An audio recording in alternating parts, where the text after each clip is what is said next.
আসসালামু আলাইকুম রহমতুল্লাহি ওবরকাতুহু। সম্মানিত দর্শক, খুব দ্রুত বাংলাদেশের স্থানীয় সরকার নির্বাচনগুলো অনুষ্ঠিত হতে যাচ্ছে। ইউনিয়ন পরিষদ নির্বাচন, উপজেলা নির্বাচন, পৌরসভা নির্বাচন এবং এই নির্বাচনগুলো যখন অনুষ্ঠিত হবে তখন সারা বাংলাদেশে রাজনীতির যে লুকায়িত শক্তিগুলো রয়েছে পুরো শক্তিটা বের হয়ে আসবে। আওয়ামী লীগের নির্বাচনে অংশগ্রহণ করবে যে কোনোভাবে হোক এবং স্থানীয় সরকার নির্বাচন আওয়ামী লীগ ছাড়বে না। বিশেষ করে ইউনিয়ন নির্বাচন, এটা আওয়ামী লীগ অংশগ্রহণ করবেই। কিন্তু সেই বিষয়গুলো নিয়ে হয়তো ভিন্ন আলাপ আলোচনা করব। কিন্তু এখন যেটি আলোচনা করব সেটা হলো ঢাকা যে দুটো অংশ, ঢাকা উত্তর সিটি কর্পোরেশন এবং ঢাকা দক্ষিণ সিটি কর্পোরেশন। এই দুটো নির্বাচন খুব সম্ভবত দ্রুত হতে যাচ্ছে। ইতিমধ্যে জামাত দক্ষিণ সিটি কর্পোরেশনে তাদের প্রার্থী ঘোষণা করেছে, এনসিপিও তাদের প্রার্থী ঘোষণা করেছে। অন্যদিকে বিএনপি যাদেরকে প্রশাসক হিসেবে বসিয়েছে, ধরা হচ্ছে বা মনে করা হচ্ছে যে ওনারাই হবেন আগামী দিনে বিএনপির প্রার্থী। তো সেখানে দক্ষিণ সিটিতে সালাম সাহেব আছেন, কিন্তু সালাম সাহেবের এগেনস্টে সেখানে যে জনতার মেয়র ইশরাক, তিনি প্রস্তুতি নিচ্ছেন এবং তিনি তার মন্ত্রিত্ব ছেড়ে কিংবা তার এমপিগিরি ছেড়ে তিনি মেয়র নির্বাচন করবেন, এই ব্যাপারে তিনি অনেক আগেই ঘোষণা দিয়েছেন। কিন্তু দল যদি তাকে মনোনয়ন না দেয়, এক্ষেত্রে পুরনো ঢাকা কেন্দ্রিক তার যে আত্মীয় আছে, স্বজন আছে, ভোটার আছে বা তার যে বিশাল কর্মী বাহিনী আছে, তারা এই বর্তমান যিনি আব্দুল সালাম সাহেব আছেন তার পাশে থাকবেন বলে আমার কাছে মনে হচ্ছে না। অন্যদিকে আরেকটি অংশ, অর্থাৎ ধরুন যে এখন এই যে মির্জা আব্বাস সাহেবের আত্মীয় স্বজন, তো যেহেতু মির্জা আব্বাস একসময় ঢাকার মেয়র ছিলেন, তো এখানে একটা যৌগিক ঘটনা ঘটতে পারে। অর্থাৎ ঢাকার রাজনীতিতে মির্জা আব্বাসের পরিবার এবং সাদেক হোসেন খোকার পরিবারের মধ্যে একটা মনস্তাত্ত্বিক যুদ্ধ ছিল এবং সেটা এখনও অব্যাহত আছে। কিন্তু উপরে তাদের মধ্যে যতটাই খাতির থাকুক না কেন, এক্ষেত্রে এশরাক যদি সালাম সাহেবের বিরোধিতা করে, মির্জা আব্বাসের যারা লোকজন আছে তারা সালাম সাহেবের পক্ষে যেতে পারে। আবার এটাও হয়ে যেতে পারে, সেটা হলো যে ইশরাক সাহেব এবং মির্জা আব্বাস সাহেবের যারা পরিবারের লোকজন আছে তারা একত্রে মোটামুটি সালাম সাহেবকে একটা শিক্ষা দেওয়ার জন্য একটা কাজ করতে পারে এবং যে কাজটি আওয়ামী লীগ জামানাতে মেয়র মহিউদ্দিনকে হারানোর জন্য চট্টগ্রামের যত লোক আছে, যেমন ধরেন ডক্টর আফসারুল আমিন, আব্দুল লতিফ, শামসুল হক, তারপর শেষে আখতারুজ্জামান বাবু, ওনাদের বিভিন্ন রকম রাজনীতির কারণে তাদের মধ্যে মতদ্বৈততা ছিল। কিন্তু 2009 সালে যে নির্বাচনটা হলো, সেই নির্বাচনে মেয়র মহিউদ্দিন সাহেবকে হারিয়ে দেওয়ার জন্য আরেকজন ছিলেন মিস্টার কায়ছার, তিনি প্রেসিডেন্ট মেম্বার ছিলেন। তো সবাই মিলে ঐক্যবদ্ধ হয়ে এই ভদ্রলোকের মানে পরাজয়ের জন্য তারা প্রাণান্ত চেষ্টা করে এবং তারা সফল হয়। আমি সেই নির্বাচনে একজন কোঅর্ডিনেটর ছিলাম। মহিউদ্দিন সাহেব আমাকে বললেন যে, রনি সাহেব আপনি আসছেন। উনি সবাইকে আপনি আপনি করে বলতেন, রনি ভাই বলতেন। আপনি ঢাকা থেকে এত কষ্ট করে পরিবার পরিজন নিয়ে আসছেন। তো তার পাশে একজনকে দেখাইয়ে বললেন, খুব সিনিয়র নেতা ঢাকার, মুখ কালো করে বসে আছে। তো তিনি বললেন যে, এই সুদানির পুত এখানে বসে বসে আমাকে এই কাজ করতেছে। ওই চট্টগ্রাম আঞ্চলিক ভাষা যেভাবে বলে। যাই হোক, রেজাল্ট আউট হলো। আমি ঢাকা নির্বাচনের একদিন আগে চলে এলাম। তো ফলাফল যখন ঘোষিত হলো, পরাজিত হলো, সেই লবিতে চট্টগ্রামে যারা এমপি ছিলেন তাদের যে কি খুশি, মনে হয় যেন সেখানে একটা খুশির বন্যা বয়ে গেছে। এই হলো রাজনীতির হিংসা বিদ্বেষ।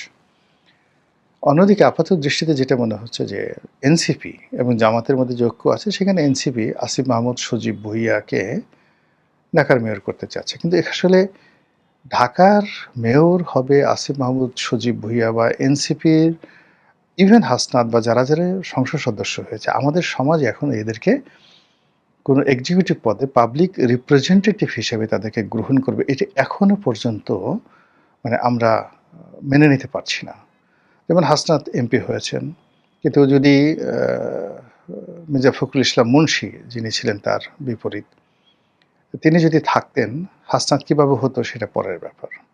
আবার নাহিদ সংসদ সদস্য হয়েছে, তো তাকে ইঞ্জিনিয়ারিং করে সেখান থেকে নির্বাচিত করে আনা হয়েছে, সে জনগণের ভোটে হয়নি, এটা এখন বলতে গেলে সবার কাছে ওপেন সিক্রেট। আক্তারের ব্যাপারে তেমন কোনো কথা শুনিনি। সার্জিস প্রাণান্ত চেষ্টা করেছেন, বেশ ভালো ভোট পেয়েছেন, কিন্তু হতে পারেননি। আর মাসুদের ব্যাপার কি হয়েছে হাতিয়াতে সেটা আমরা জানি না, কিন্তু যারাই হয়ে আসছেন এনসিপির যারা যারা সংসদ সদস্য হয়েছেন, আমাদের এই সমাজ এখনো পর্যন্ত মানে তাদেরকে এমপি হিসেবে, নেতা হিসেবে, ন্যাশনাল লিডার হিসেবে গ্রহণ করবে, এটা আমাদের মন মানসিকতা এখনো তৈরি হয়নি। হয়তো তারা যদি আরও ভালো কাজ করেন, তারা যদি আগামী দিনগুলোতে টিকে থাকতে পারেন, তাহলে হয়তো একটা সময় তারা জাতীয় নেতায় পরিণত হবেন এবং আমাদের দৃষ্টি আকর্ষণ করবে। মানে এই হলো আমাদের দেশের লোকজনের প্রচণ্ড একটা কনজারভেটিভ। এই কনজারভেটিভনেসের কারণে কি হচ্ছে, সেই বিএনপি, আওয়ামী লীগ, এর বাইরে আমরা আসলে যেতে পারছি না। আবার একটা এলাকাতে যিনি এমপি হচ্ছেন, এমপির পরে তার ছেলে এমপি হবে, ছেলের পরে তার বউ হবে, তার কন্যা হবে, এরকম একটা চিন্তা চেতনা। দ্বিতীয় জেনারেশন, তৃতীয় জেনারেশনে এই ট্র্যাডিশনের বাইরে শুধু আমি না, ইভেন জাপানে, আমি জাপানে গিয়ে দেখে আসছি, ইংল্যান্ডে, এইভাবে পরিবারতন্ত্রের থেকেই আসলে বেশিরভাগ রাজনীতি হয়ে আসে। তো সেই দিক থেকে বিএনপির যে প্রার্থী, সেই প্রার্থী এই দুটো পরিবারের বাইরে যেতে পারছে না। তৃতীয় জায়গা থেকে যদি এখানে প্রার্থী করা হয়, এই দুটো পরিবার একত্র হয়ে তাকে হারানোর জন্য প্রাণান্ত চেষ্টা করবে। এখানে তারেক রহমান সাহেব বললেও কাজ হবে না। এই গেল এক বাস্তবতা। নিউট্রালি যদি আমি বলি, আসিফ মাহমুদ সজীব ভুঁইয়া, যেহেতু তার সম্পর্কে অনেক বদনাম হয়ে গেছে, তার অনেক কন্ট্রিবিউশন আছে জুলাই আগস্ট আন্দোলনে, কিন্তু প্রচণ্ড ইমেজ সংকট, প্রচণ্ড ইমেজ সংকট। এবং অন্যান্য যেমন সে মন্ত্রী হিসেবে চুপচাপ থেকেছে, যা কিছু করেছে, কিন্তু অ্যাজ এ পাবলিক ফিগার হিসেবে যেটা হাসনাত করতে পারে বা ইভেন যেটা সার্জিস করতে পারে, এটা এখন আসিফ মাহমুদ সজীব ভুঁইয়া সেই পর্যায়ে আসেনি। কিংবা নাহিদ যেটা পারে, এখনও আসিফ মাহমুদ সজীব ভুঁইয়া সেই পর্যায়ে আসেনি। ফলে তাকে প্রার্থী করা মানে হারার সম্ভাবনা। তো সেই দিক থেকে জামাত এনসিপির যে ঐক্যবদ্ধ প্রার্থী, সেই প্রার্থী আসিফ মাহমুদ সজীব ভুঁইয়াকে না করে শোনা যাচ্ছে যে সাদিক কাইয়ুম, ডাকসু যে ভিপি, তাকে করা হয়েছে। এটা কি হবে, এটা কি করে সম্ভব? এখানে দেখা যাচ্ছে যে যেহেতু কবি নজরুল কলেজ, তারপরে ঢাকা কলেজ, সিটি কলেজ, উত্তর দক্ষিণ সিটির যে স্ট্রাকচার, সেখানে শিক্ষা প্রতিষ্ঠানগুলো বা ঢাকা শহরের যত বিখ্যাত শিক্ষা প্রতিষ্ঠানগুলো সব এই এলাকাতে। অর্থাৎ কবি নজরুল, সরওয়ার্দী, তারপর জগন্নাথ বিশ্ববিদ্যালয়, ঢাকা বিশ্ববিদ্যালয়, government laboratory school, Dhaka college, city college, এরপরে ideal college, Dhanmondi law college, Badrunnesa, Kamrunnesa, Eden, girls অর্থনীতি থেকে শুরু করে কি না আছে, এই এলাকাতে আসলে সব স্টুডেন্ট। এবং সেই স্টুডেন্টদের মধ্যে এখন পর্যন্ত শিবিরের যে যাকে বলা হয় কর্মী বাহিনী, এই কর্মী বাহিনী, সমপর্যায় কর্মী বাহিনী ছাত্রদলের নেই।